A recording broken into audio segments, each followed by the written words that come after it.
বর্তমানে এই পৃথিবীতে সৌদি আরব হচ্ছে মধ্যপ্রাচ্যের একটি বৃহত্তম রাষ্ট্র।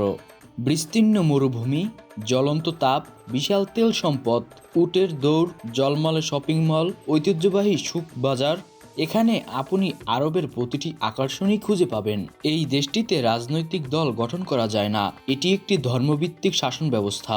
যা বলা হয় তা ধর্ম আদলে হলেও রাজার কথাই শেষ কথা। এই দেশের বেশিরভাগ অঞ্চলই হচ্ছে মরুভূমি। সৌদি আরবের জনসংখ্যা হচ্ছে প্রায় 3 কোটি। আরবি ভাষা সৌদি আরবের সরকারি ভাষা। সৌদি আরবে বর্তমানে 13 লক্ষ বাংলাদেশি শ্রমিক রয়েছে। এই দেশের 80%-এরও বেশি লোক আরবি ভাষায় কথা বলে থাকে। সৌদি আরবের পতাকা কখনোই কোনো অবস্থাতেই অর্ধনমিত করা হয় না, কারণ এতে পবিত্র কালেমা রয়েছে। সৌদি আরব বর্তমানে বিদেশি পর্যটকদের কাছেও বেশ জনপ্রিয় একটি স্থান। তবে এদেশে অনেকটা ঝুঁকিও রয়েছে। রাস্তাঘাটে কখনোই সৌদি নারীদের ছবি তোলার চেষ্টা করা উচিত হবে না। তাদের অভিভাবকরা এটিকে মর্যাদাহানি হিসেবে দেখতে পারেন। এখনও রিয়াদ, জেদ্দা সহ বড় বড় শহরের বাইরে বহু সৌদি হয়তো কখনোই পশ্চিমাদের সংস্পর্শেই আসেনি। সুতরাং পশ্চিমারা ক্যামেরা বা মোবাইল ফোন বের করলে তারা সন্দিহান হয়ে উঠতে পারেন। সৌদি আরব আরব উপদ্বীপের একটি বড় অংশ আচ্ছাদন করে এবং ইসলামের পবিত্র শহর মক্কা ও মদিনা এর আবাসস্থল। এই দুটি শহর প্রতি বছর বিশ্বের মুসলমানদের দৃষ্টি আকর্ষণ করে থাকে। তেল আবিষ্কারের আগে ধর্মীয় তীর্থযাত্রাই ছিল দেশের প্রধান অর্থনৈতিক উৎস।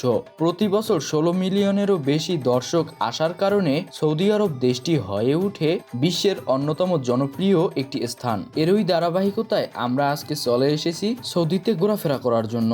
আজকে আমরা ঘুরে দেখব এদেশের বেশ সুন্দর কিছু জায়গা। তো চলুন ভিডিওটি শুরু করা যাক। তো আজকে যাব হচ্ছে এইখানে বড় শপিং মলে, যার কারণে বেরিয়ে পড়লাম রাস্তায়। আর রাস্তাতে বের হয়েই দেখতে পেলাম বড় একটি ট্রাক, যেটি কিনা পানি সরবরাহ করতেছে একটি ঘরের ভিতরে। কিছুক্ষণ হাঁটার পরে দেখতে পেলাম অসাধারণ একটি জায়গা, যেখানে রয়েছে অনেক অনেক খাজুর গাছ। রাতে সৌদি আরবকে দেখতে বেশ সুন্দর লাগে, কারণ বর্তমানে সৌদি আরবকে আলো দিয়ে বেশ সাজানো গুছানো হয়েছে।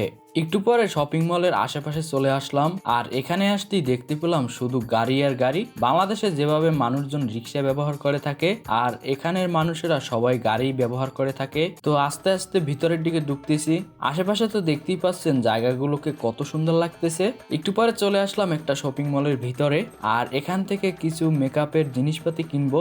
যেহেতু বাংলাদেশে এমন শপিং মল খুবই কম যেখানে A to Z সবকিছুই পাওয়া যায়, যার কারণে এখানে ঢুকে দেখতেছিলাম সবকিছু ঘুরে ফিরে। মূল কথা হচ্ছে যেটা দেখি সেটাই ভালো লাগে। একের পর এক সাজানো রয়েছে প্রত্যেকটা মেকআপের আইটেম। এখানে মনে হয় মেকআপের যত আইটেম রয়েছে সবকিছু এখানে আছে।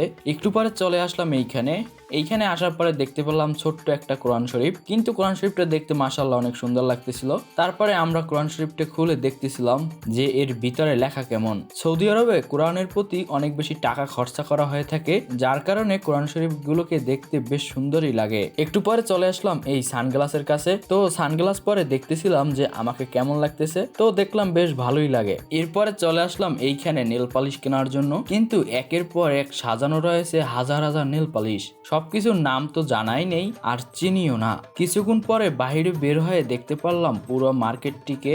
আসলে এই মার্কেটটিকে দেখতে কিন্তু বেশ সুন্দর লাগতেছিল। বাংলাদেশের তুলনায় এই মার্কেটগুলোতে কিন্তু সব ধরনের সবকিছুই পাওয়া যায়। যেহেতু আমরা এইখানে নতুন, যার কারণে সবকিছুই ঘুরে ফিরে দেখতেছিলাম আমরা। একটু পরে চলে আসলাম এই ওটগুলোর কাছে। এগুলোকে দেখতে কিন্তু বেশ সুন্দর লাগতেছিল। এইগুলো মূলত কাজ করে থাকে সুগন্ধি ছড়ানোর ক্ষেত্রে। আপনি যদি একটি করে একটি রুমের ভিতরে রাখেন, রুমগুলো সুগন্ধে ভরে যায়। এইখানে ওটগুলোকে দেখতেছিলাম অনেক অনেক ধরনের ওট এখানে রয়েছে, সবগুলোকে কিন্তু বেশ সুন্দর লাগতেছিল। এইখানে আমরা খুঁজতেছিলাম যে বাংলাদেশের মতো মেহেদি পাওয়া যায় কিনা। তো এইখানে আসার পরে অনেক ধরনের মেহেদি দেখতে পেলাম, যার কারণে একটু পরে এইখান থেকে আমরা আমাদের পছন্দ মতো কিছু মেহেদি নিয়ে নিলাম। একটু পরে আমরা চলে আসলাম একটি কসমেটিক্স এর দোকানের ভিতরে। এখানে আসার পরেই দেখতে পেলাম অনেক ধরনের সুন্দর সুন্দর চুড়ি রয়েছে। চুড়ির সাথে বিভিন্ন ধরনের ব্যাসলাইটও কিন্তু রয়েছে এখানে। এর পাশাপাশি চেইন, আংটি, কানের দুল, গলার লকেট সহ সবকিছুই কিন্তু রয়েছে এইখানে। বাংলাদেশে কিন্তু এমন দোকান খুঁজে পাওয়াই দুষ্কর, কিন্তু সেই ক্ষেত্রে বাংলাদেশের তুলনায় সৌদিতে প্রত্যেকটা দোকানের ভিতরেই কিন্তু সবকিছুই পাওয়া যায়। কিছুক্ষণ পরে বেরিয়ে আসলাম এইখানে আসার পরে আরেকটু ঘুরে ফিরে দেখতেছিলাম এই বাজারটিকে। অবশেষে আমরা এখান থেকে কিছু জিনিস কেনাকাটা করে নিলাম। এখন চলে যাব হচ্ছে আমরা রুমের দিকে। কিছুক্ষণ হাঁটার পরে এইখানে আসার পরে দেখতে পেলাম একটা মসজিদ। মসজিদটার সামনের অংশটাকে বেশ সুন্দর লাগতেছিল, যার কারণে আমরা এই জায়গাটিকে ঘুরে ফিরে দেখতেছিলাম। তো এই ছিল আজকের ছোট্ট একটি ভিডিওটি আপনার কাছে কেমন লেগেছে জানাতে পারেন কমেন্ট বক্সে। দেখা হবে পরবর্তী এমনই কোনো ভিডিওতে। ধন্যবাদ।